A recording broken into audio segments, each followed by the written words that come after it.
It is an absolutely beautiful day here in Pittsburgh, only fitting that it's 66 degrees on the day they unveiled this statue behind me for number 66, Mario Lemieux.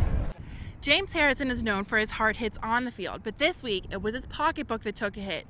He was fined $20,000 for his late hit against Drew Brees, which makes his grand total for fines this year $100,000. The Malkin-Neil Kunitz line has dominated the last two games with a combined 19 points.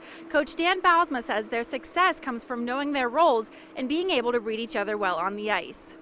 I'm here in the players and coaches parking lot at Consol Energy Center. It's pretty peaceful now compared to what it was this past weekend when the draft was held here, but it's only going to stay like this so long. Mario Lemieux and Ray Shearer will be busy right in there once Saturday hits and the NHL free agency starts. All of the guessing games are finally over for the highly anticipated return of Sidney Crosby. He announced at practice today that he will be back on the ice on Thursday against the New York Rangers. 32, that's the number of runners left on base for the Pirates in just the past two games versus Philadelphia. They're going to try and work on that tonight to get their first win of this four-game series at Citizens Bank Park. We're here at Montour Stadium where last week Julian Druden ran for 193 yards and 4 rushing touchdowns. So this week we honored him as the High School Playbook Athlete of the Week. The Steelers' new offensive coordinator Todd Haley made his media debut today. And after all the questions were asked about how much he was going to change the offense, his answer was simple. All he wants to do is win and score points. Last week, rumors were circulating that the length of Sidney Crosby's absence was creating tension in the locker room. The successful road trip and his teammates are both showing that this isn't the case at all.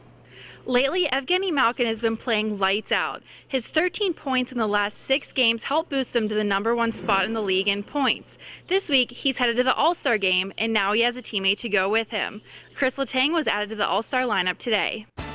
Now, the Supercuts Sports Report. Put the ball in play, you never know what might happen. If you strike out, nothing happens. Going into the final game of their 3-game set with Detroit, the Pirates had struck out 24 times in 2 games. The strikeouts would continue to add up this afternoon, and Max Scherzer would continue to dominate the Pirates. He had a total of 15 strikeouts today. You're seeing 5 straight here. There was Rod Barajas and Neil Walker, and those 15 strikeouts were a career high for him. Andrew McCutchen goes down, Pedro Alvarez here. Swing and a miss. And Garrett Jones. Rod Barajas would be the first one to end that with a home run in the 5th. Gets a hold of it, puts it over the wall, 1-0 Pirates. But it didn't take long for the Tigers to tie it up. Johnny Peralta hits one over the right field wall, makes it 1-1. In the 6th, Neil Walker hits a bomb off of the 3-2 count. His first hit of the game after striking out his first 2 at-bats. Pirates take the lead 2-1. And now in the 7th, runners on 1st and 2nd with 1 out for the Tigers. Signals are crossed and both runners advance. Avila next up, and their potential double play grounder turns into a 2-run base hit. The Pirates fall 4-3, winning only 1 of the 3-game series with the Tigers. Now we take a look at the Mets, who come to town tomorrow to take on the Pirates. The Mets are leading 3-0 in the 2nd inning. Mike Baxter hits it past a diving Blue Jays outfielder, and he takes a triple. He finished a home run short of the cycle. Former Bucco great Jose Bautista hits one over the left field wall, 330 feet, you see there. His 11th of the season, but the Blue Jays still trailing. Toronto down 1 run in the 9th, but Frank Francisco gets Eric Thames to go down swinging, 6-5 the final, and the Mets avoid the sweep in Toronto. The Los Angeles Kings were going after a sweep of their own. As you can see, the Kings fans were ready for the sweep, but would the Coyotes allow that to happen? Not if Mike Smith has anything to do with it. Mike Smith had a big save there, 1 of 36 for him for the day. Shane Doan gets the puck in the corner. Backhand goal for him, 1-0 Phoenix. He wasn't done for the day.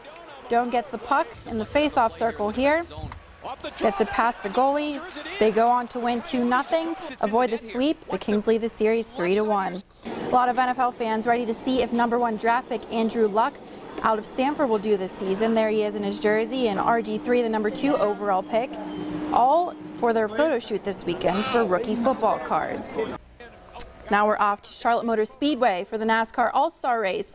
With 30 laps left, you see Greg Biffle smoking, and on fire. Final lap, Jimmie Johnson alone with the lead. He wins for the third time and takes home the big $1 million first place prize. Until next time, everybody, I'm Chelsea Previs, and that's sports.